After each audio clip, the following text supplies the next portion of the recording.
Good evening. So I'm a little bit tired, but I will work on the on the symbolic art. I'll think about it as well because yeah, I mean this kind of the sausage is not needed. Like I'm still not 100% sure that that the bicycle bacteria is the same as the sausage, because there are actually two types of sausages that I've seen in the various videos. One looks like more like a phone with like a string, and one looks like a sausage. Maybe it's the same, maybe they are different. I don't know. Enlighten me. I don't know. Like I cannot get much. I just regular microscope, not electron one or very advanced one with like just backlight. The simple backlight microscope. But there is like the ones that look like like phone, like old, like phone, like old style like phone, like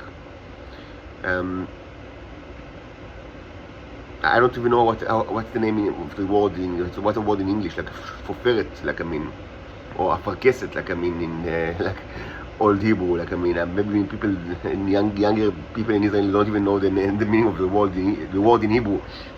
So I don't know what's the name in English, the one that you hold like that, hello. So it looks like that with a string. So probably we should kill all of that. Doesn't really matter. So, and I'm glad to say that they should be dead, both in the red, inside the red background creatures, and also in Earth in general. It's not needed. Now,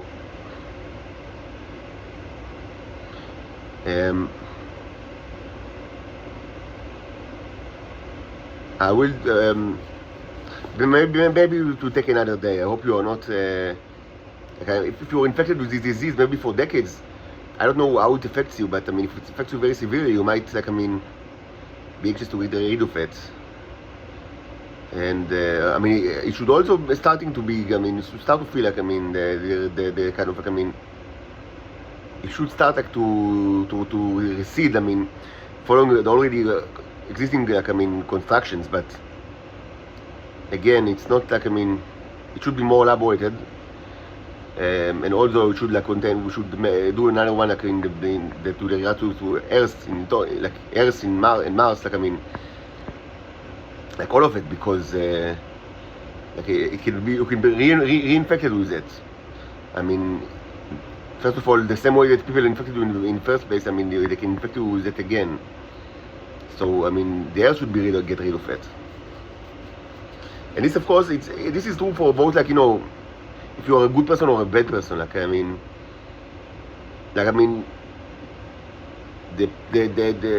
I would say that first of all, the evildoers should be treated by humans themselves. You can't expect foreign powers to be your babysitter. If you cannot handle evil, if you cannot handle things like phenomenon like the Israelis that certainly started as an offshoot of colonialism. The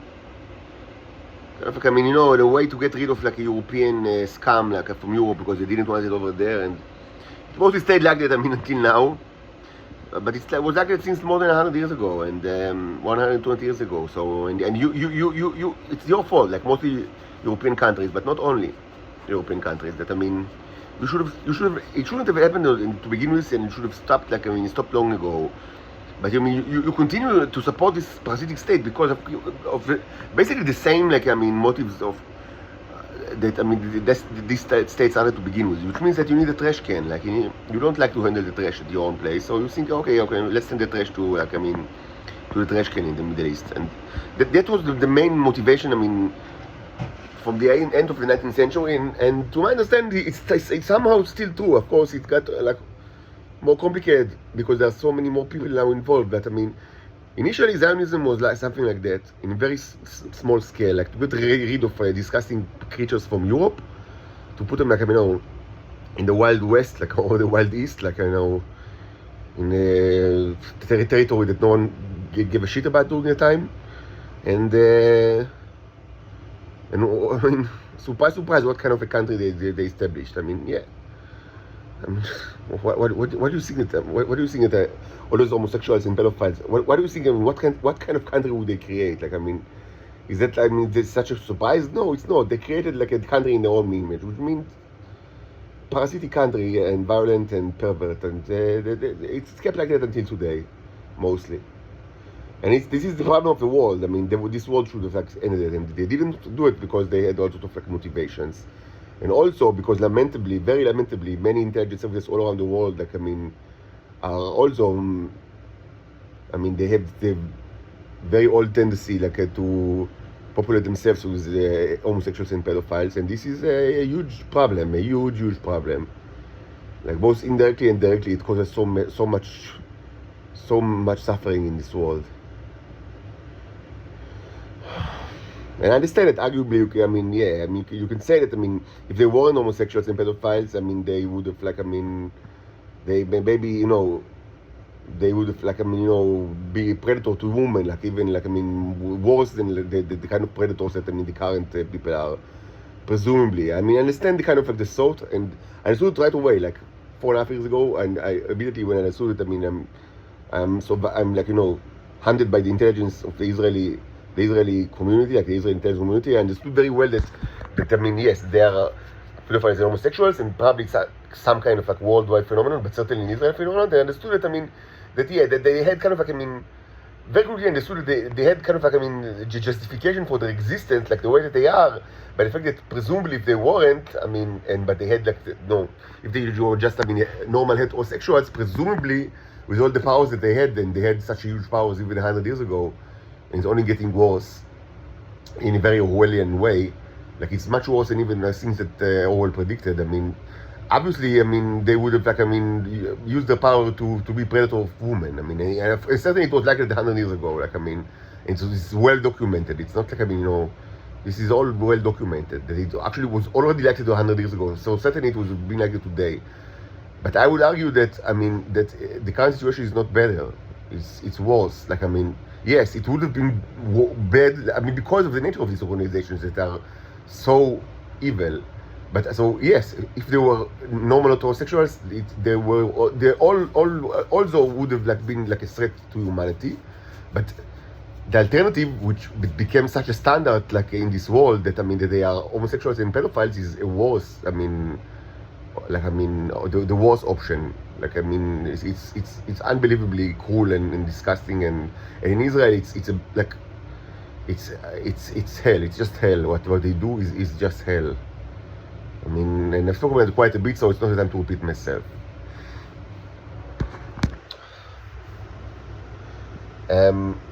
Anyway, it's your problem. I mean, you cannot expect, like, you know, foreign powers, like, I mean, of out of this world, like, to dramatically change the human culture or society. They don't want it, and we don't want it.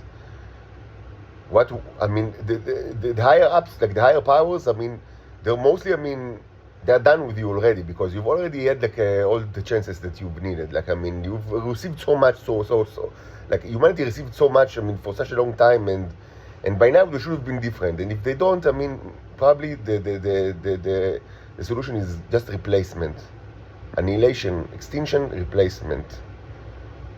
Because you've already, I mean, I mean, everything, all the important things that you should have been like taught, you've already been taught. Like, I mean, and so you have all the opportunities and all the education that you needed and all the social revolutions, and, you know, but still, I mean, you stayed cannibals and like racist beyond imagination and cruel. So maybe, I mean, not maybe, I'm surely it's time to replace this disgusting species with other ones. That's the way I look at things. That, I mean, it's not like, I mean, you cannot babysit these cannibals forever. So yes, getting rid of this microbe is probably a good idea, and it should be done. This will probably benefit both like good people and bad people.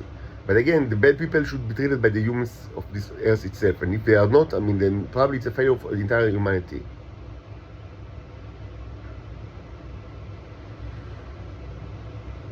Now I admit I don't have like a complete solution for the Neros, like for I mean what should be done with the robots. And then you should also remember that there are several kinds of robots. There are yellow ones, the red ones, the brown ones. My inclination is also to annihilate all of the robots. Like, I mean, all of it. I mean, it's already started, and it's already. I mean, they are already almost annihilated from the earth. Like, there is much less than there were in the past. I mean, mostly. I mean, I have tons in my body, and like I have in my jars, like here. But I mean, I suspect that, I mean, most people, both if they are Titans or Homo sapiens, don't have much in their body. And kind of like, I mean, that's why, I mean, you see all of the crazy goons, like, I mean, you know, in withdrawal effects. And it should be said again that, I mean, for Titans, I mean, it's not that they require it in order to live. No. I mean, as I said in the previous video, basically humans, like Homo sapiens, are basically Martians, I mean, without the robots. So, and you so yes, and you live, I mean, for a long time. Like, I mean, you didn't even feel like then that something is missing. Like, I mean, you thought that it's like fine like that. So, and that's what you are. You are Martians without the robots. And Venusians are kind of like a variation of Martians. But with the robots, they stay with the robots mostly because they didn't eat meat. But over a generation, it's not like, I mean, it doesn't happen in a day. But I've already spoken about it. Now I want to, I mean, to conduct a quick response video to something that I've seen in Isaac Arthur, like, I mean, regarding Following Empires. A very recent video that I've just seen. So I have a few comments on the matter, because yes, it's an important issue and relevant to everything we speak about lately. So maybe I'll just, I mean, add a few words. So first, I mean, we start, I mean, with a distinction that, I mean, that what does it even mean, a war in space? Like, I mean, and how it's even possible, like a war in space? So mostly it's impossible, because mostly it's mostly, I mean, different. There is like a hierarchy in space between, I mean, you know, like creatures like the cherubs, like, I mean, my own civilization. They don't watch you like humans or Titans, I mean, or Martians, like, you know, it's like, you know, like eye in an eye, like, I mean, like they don't treat you like, you know, as their equals, because you are not their equals. I mean, mostly they will send, like, you know, a representative, like once in like 100 years or something like that. I mean, they will send one, but I mean, you understand that, I mean, from their perspective, this one, I mean, not that they don't care about him. They care about him at all, and they are not fine with you torturing him and his daughters, and you pay tremendously for that. But you do understand that, I mean, it's nothing. It's not. I mean, they do not rescue and they do not, I mean, risk their civilization by sending one.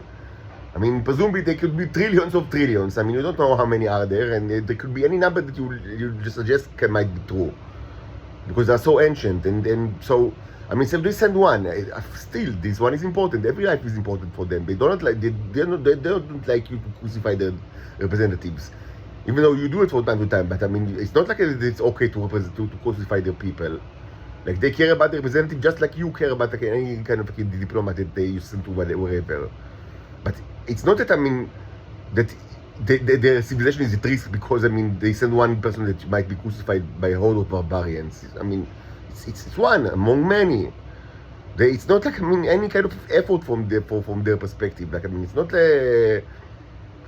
you cannot hurt them. Like, you cannot, nothing that you will do can, I mean, even, like, you know, scratch them. Like, I mean, it's impossible for you to do anything to them that will risk their, like, their kind of, like, I mean, the existence, or even, like, I mean, their nature. Like, I mean, they are far beyond that. Like, I mean, so yes, they send a representative, but it's like, this is not symmetrical relationship. It had never been. It cannot be. Just as the relationship between you and the Venusians is not symmetrical, because, I mean, you are far more technologically superior, and even more importantly, you have, like, I mean, a far more advanced social structure, which gives you a lot of power. And it was always like that. Even 5,000 years ago, it was already like that. I mean, humans in Earth had a far more complicated social structure, and this gave them tremendous power over the Venusian. I mean, even 5,000 years ago. Like, I mean, you cannot compare, like, you know, a civilization that already, like, they have, even if the technology is not, like, very advanced, in however way you can be, whatever kind of, like, parameter that you choose, but, I mean, if they have, like, you know, I mean, social structure is also a technology. Like, I mean, you know, that you have, if you have empires, like, you know, monarchies, with kind of, like, you know, with all sorts of, like, you know, different, like, professions and bureaucrats and you know, and tax system that, I mean, yeah, tax is boring, but tax is very important for, I mean, the existence of sovereign states, and, you know, and for very complicated ones, I mean, it comes with very complicated tax system, and it was like that even 5,000 years ago. So if they have taxation, like, and way to collect tax, and you know, noble people, you know, and you know, and guilds, and, like, all these kind of, like, I mean, social technologies that already the Egyptians had, like, 5,000 years ago. This gives you, even if your weapons are very, very crude, and it wasn't the case for the Egyptians. They actually have all sorts of, like, advanced weapons, like chariots, and like, I mean, like, slowly they developed metallurgy, and they also had, like, a tremendous amount of cats, like real cats, not metaphorical one. Which, I mean, might also be could be argued that this is also a weapon. I mean, it was used as a weapon against vermin, and it actually helped them a lot, like, to preserve food surplus, like, you know, like you see in the book of Genesis with Joseph. Like, I mean, so yes, they were expert at that, and this is actually very important, because it allows them, like, to you know, to be able to I mean, it's actually described very well in the book of Genesis. I allowed them very early in history to kind of, like, be able to survive, like, I mean, the periods of famine that were all over the world, like, I mean, during the entire history. Like, I mean, so and every time it happened, I mean, kind of, like, it's devastating, like, in that population. And this happened up to the 20th century. I mean, humans never really overcome it until the 20th century. So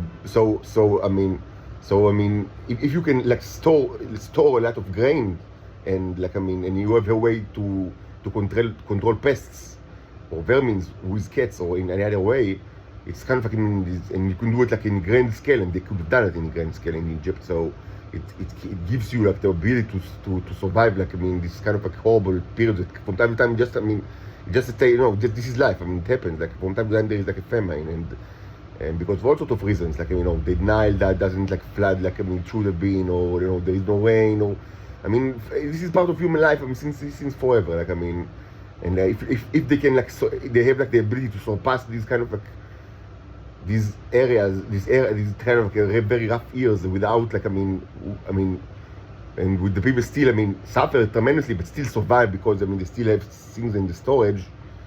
This could give you a huge advantage, and it gave them a huge advantage. That's why the civilization was so impressive, like, so early on. So, I mean, just to say, cats can be, I mean, weapons is not only, you know, spears and, you know, I don't know, atomic bombs. Cats are also a weapon.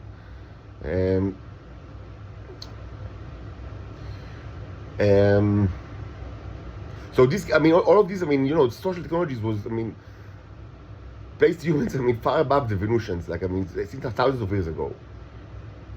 So, I mean, there is a hierarchy between, like, species, mostly, I mean, and so they cannot really fight. I mean, you cannot fight the cherubs. I mean, you can, I mean, irritate them enough so they will destroy you completely or partially. Yes, you can, and you are doing it, but you cannot fight them, like, I mean, in an equal stand. Like, I mean, like, it's ridiculous to think along those lines. Some Israelis think along those lines because they are insane. They are, I mean, their ego consumed them completely. They are slaves to their ego, so they don't understand the place in the cosmos like they think that they can actually, I mean, that they can kind of subjugate the robot to the wheel, and then, I mean, control him, and then, like, I mean, indirectly control the entire species, and, I don't know, become the masters of a galaxy. I mean, they are insane. This is an insane country, an insane nation, and insane people. They are delusional about, like, the real powers, and they were always delusional. But mostly, I mean, in space, there is a hierarchy. But it doesn't mean that it's impossible to have wars like between space civilization. And because, yes, sometimes there are wars, and this actually happens when the sides of the conflict are very similar in their power. Now, how can it happen? I mean, statistically, if there are two alien races, then, I mean, there will be, I mean, in different levels of the hierarchy, and in the same level, I mean, like, I mean, there are, like, I mean, there is peace that is actually enforced by the higher ups. So, but there is one scenario that, I mean, that space civilizations can still fight each other when they have almost the same power level. And what is this scenario? So actually, many science fiction books discuss this scenario. It's actually very common in science fiction, like, to discuss this scenario. So it's not something new.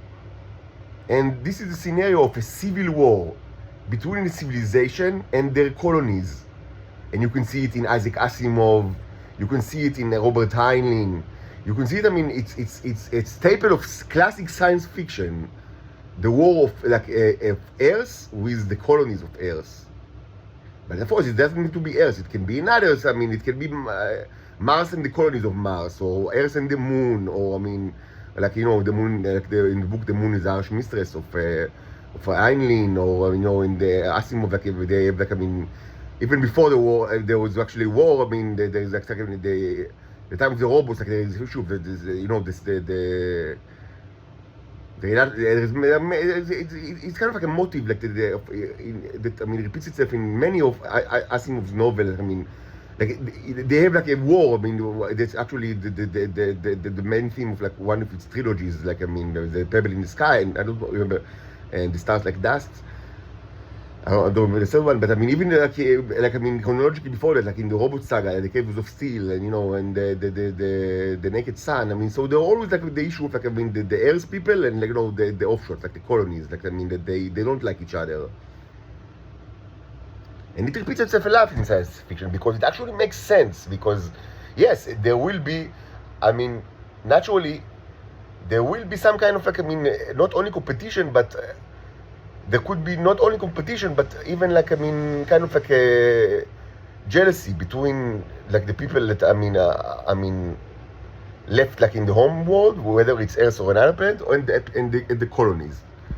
Because there are several scenarios that, I mean, it's not the same all the time. I mean, maybe it's like the classical scenario, like, I mean, like in Earth, like, I mean, that, I mean, the colonies are kind of, like, I mean, you know, that are abused by the motherland, and they send mostly criminals, and, you know, and low lives, and generally poor people go there, and, I mean, and the tax burden is too high, and they don't have representation, you know, like, you know, the classical no taxation without representation issue, which is well known in Earth. So this is like one, like, option of, like, you know, like conflict that is well known for the history of Earth. But it could be different kind of, like, things. Like, I mean, you can see in Asimov that, I mean, perhaps, like, the people in the outer, like, in the colonies, I mean, they become very rich because they control vast amount of land, and on the other end, like, the people in Earth are suffocating because there is no land, like, because they multiply too much, and just, I mean, there is like a huge shortage of land, so they live in very, you know, crowded environment, but there are a ton of people, and the colonies, I mean, are much less people because, I mean, because, you know, it takes a lot of time, like, to build, like, population, like, you know, that will kind of, like, you know, to be many billions, like, presumably it's in Earth, but they have a lot of land, like, at their disposal, so they become like, you know, like every person is like a, you know, like a landlord, like, I know, in the, like the, you know, like, with the, presumably, you know, many slave robots, you know, like, I mean, you know, when metaphorical cotton field, like endless cotton fields, and, you know, and mostly ton of land, because it's not a problem, like, I mean, when you know, call there's new planets, if they are empty, so this kind of, like, I mean, create two kinds of civilization. One that is like a huge amount of people, but everyone has got like very small amount of land, and they're crowded and on top of each other. And another kind of civilization that people have like tremendous amount of, not that many people, but each one have tremendous amount of space, like, I mean, just in land for themselves, and So this can create different cultures. So there are also talk of and after some time they start to war because because jealousy and also economic problems. So this repeats itself a lot in classical science fiction because it actually makes sense that it will be that way. And in order for that to happen, you don't even need faster than light travel. You don't really need that much of huge advancement in technology than what was already starting to become clear that humans can achieve during the 1950s and the 1960s. And you don't need much more than you already have now. So for such a scenario to actually occur, even without stargates, even without the existence of stargates, you don't need much more than you already have now for such a thing to occur. So, and if such a thing occurs, so yes, what you actually see is a civil war. You heard them shouting. They don't like me to speak in here. This is Israel. They will shout so the robot will keep quiet. Unbelievably barbarian. So if such a thing occurs, and the chances are that such a thing can occur, then actually what you will have is a space war. But it will be space war, which is can be, it depends how long will pass since the divide. But it could be argued this is actually a civil war. Maybe not in a classical sense, but it's certainly war between people of the same species. And they will have similar technologies because they had common origin and they did not deviate from this common origin long ago. So these kind of wars can be possible because there will be two sides and they will have share similar technologies, but they will have different kind of motivations and conflicting agendas, conflicting interests. Now, such a war can be incredibly destructive, and this again I will repeat something that in contrast to what Isaac Arthur says, even this video, and this is something that repeats in other videos that I've mentioned it in the past, that presumably wars cannot be that destructive because even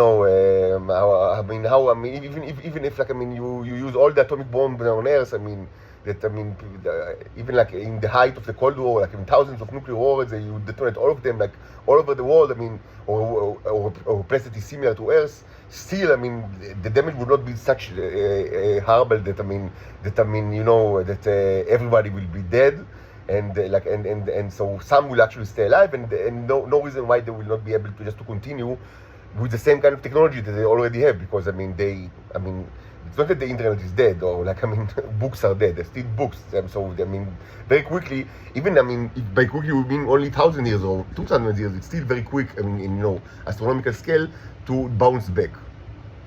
So this is not true, and I said many times, it's just not true. It's not true by evidence. The solar system is an evidence that this is not true, and I will explain why. First, atomic weapons are not the worst weapons that can exist.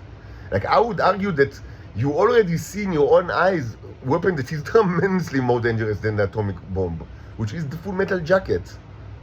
I've conducted an autopsy of the Full Metal Jacket right here in this room a couple of weeks ago, and I uploaded the video. And you've seen several living ones, including a huge one in one of the videos, in this room. And maybe you've seen others all over the world. I don't know. This guy is much worse than any atomic weapon that was ever created. It's much worse than the Tsar Bomba or the worst atomic bomb. Just think. What they can do to you. And the fact that you're so lenient, you don't care because you're stupid and careless and egoistic and barbarian. But if you had any thought at all, you would understood that this is much worse than any Tsar Bomba. They can eat everything. Everything. A creature like that, but tremendously inferior, actually was a decisive factor in the Great Depression during the 1920s. A locust, but of course, just simple biological one, actually consumed much of the the fields in the United States, in other places as well. And it wasn't the only factor. It was kind of the Great Depression was caused because of several factors. But yes, in fact, even though, I mean, United States was already technological society, of course, industrial, but yes, I mean, such a devastating effect to agriculture, I mean, gave a huge hit to the United States, and actually, people didn't have things to eat, even in the United States, and certainly in places that were less developed, like the Ukraine, where, I mean, it was like, it was called the Holodomor, like it was like a Holocaust of 7 million people died, or 5, I don't remember exactly. But I mean, it should be said that, I mean, up until the 20th century, creatures that are far inferior in their capabilities created like globally like shortages of food. So this thing, I mean, made out of metal, like I mean, they will eat everything, like, and then everything else, and they will, and then you, and then your everything else. So this is first. Second, you don't need much more than that, not only to eat all the food in the planet, but also to create a situation where the planet is losing their atmosphere. And you don't need to be a genius to understand that that's exactly what happened in Mars. Because the atmosphere, a planet could lose its atmosphere. I mean, the fact that you have an atmosphere doesn't mean that you will always have it. And there are many ways to do it.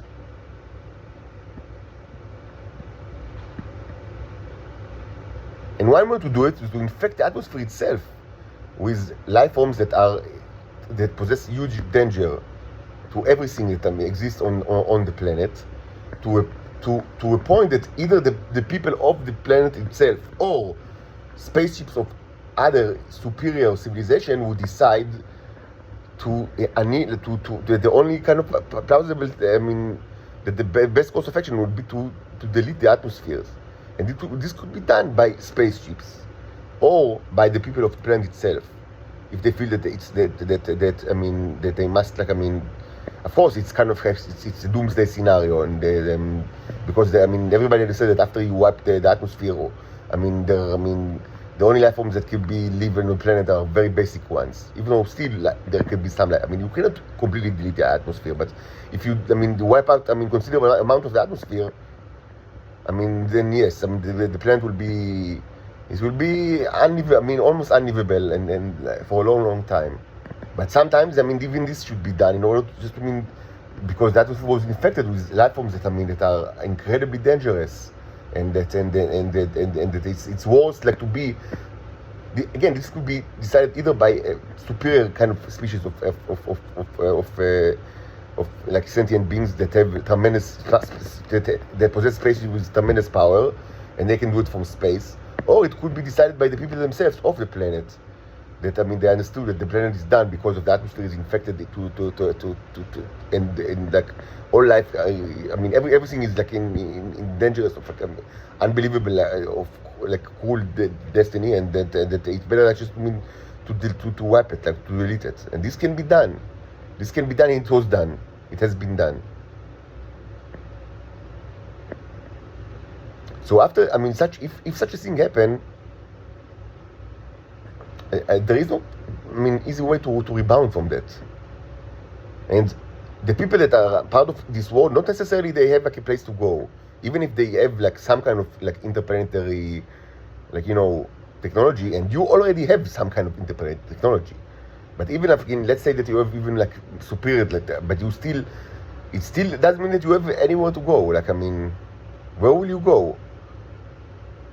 Like, presumably, of course, in such a scenario, there are other closed planets or moons that can be inhabited, but they are inhabited by your enemies. The same people that you started the war with, or they started the war with you, never mind, but the other side. And the other side, there are two options here. Either they march victorious, like, they wiped you, or causes like the event that caused you to wipe yourself. But why should they receive you like as fugitives? They hated you. So how can you go? You can't expect that they will evacuate your opponent to their own place. If they actually you so much, why did they actually fight you? And there is the other option, this is a mutual destruction, that you actually dealt them significant damage as well. But then where will you go? To another planet that is like with the infected atmosphere, or completely? So what can you do in such a situation? Not much. Maybe you can go to sleep and hope to wake up in like in another time where other planets were terraformed, like to a situation that you can actually live in it. It's a grim it's a grim thought. Like it's not like the best kind of course of it's not the preferred solution, or something that everybody will want. Like another question that Isaac had to ask in the videos, like, why should all the people of the civilization will decide, to do the same thing? Maybe they will, after such a war, maybe some will stay, some will go there or here. But why do you think that they have the option? Like, you assume that they have options, but they don't, because their star, their planet is destroyed, and the other planets are either destroyed or inhabited by their enemies. So they don't have much to do. Maybe the only thing that they can do is to go to sleep and hope to wake up some, maybe in the millions of years or billions of years where maybe their enemies are not.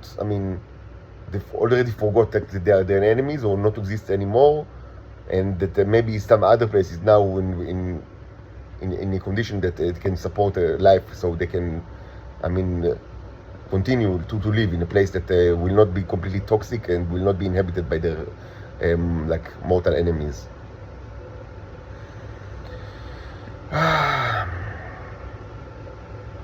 So that's it for now.